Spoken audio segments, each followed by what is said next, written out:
My name is Ijoma Obonia. I am a nurse practitioner and a DMP student of Brandman University.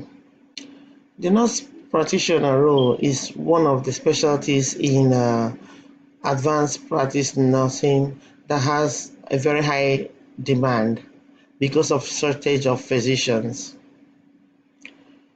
Currently, as a nurse practitioner working in an underserved wellness center, I see kids 0 to 99 years old. Yeah, I'm a family nurse practitioner.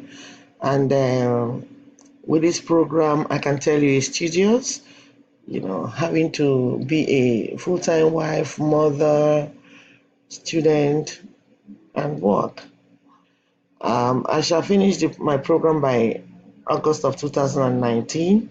I understand my transition for the DMP is going to be relatively complex, but I intend to have a smooth transition through a clearly established timeline before and after graduation.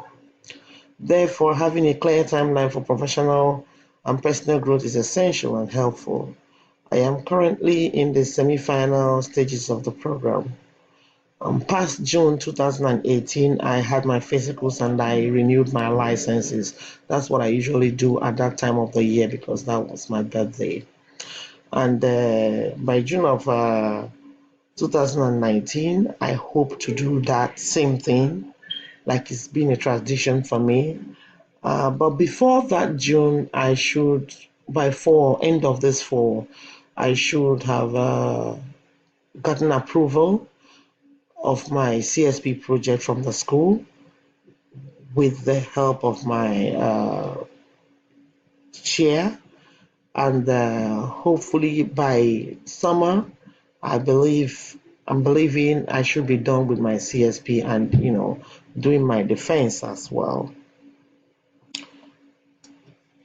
And then by September, I should have sat for the exam, for the mental health exam, specialty exam, and be able to start looking for a job.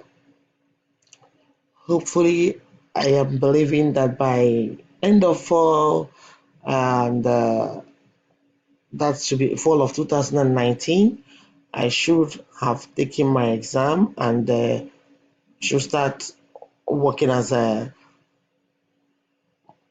primary health nurse practitioner and then a mental health nurse practitioner as well. With that, I'll be able to give a holistic care anyway.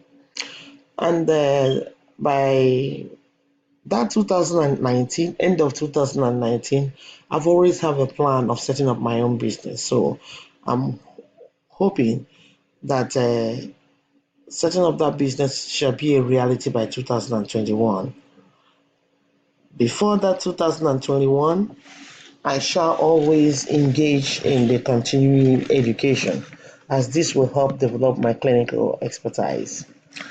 I am a person of purpose, and I am the kind of person that is on point. And I believe that by that end of 2021, I should be able to be out there being a great resource for a lot of people that are vulnerable, being a great resource for students, being a great resource for other practitioners. Thank you very much for listening.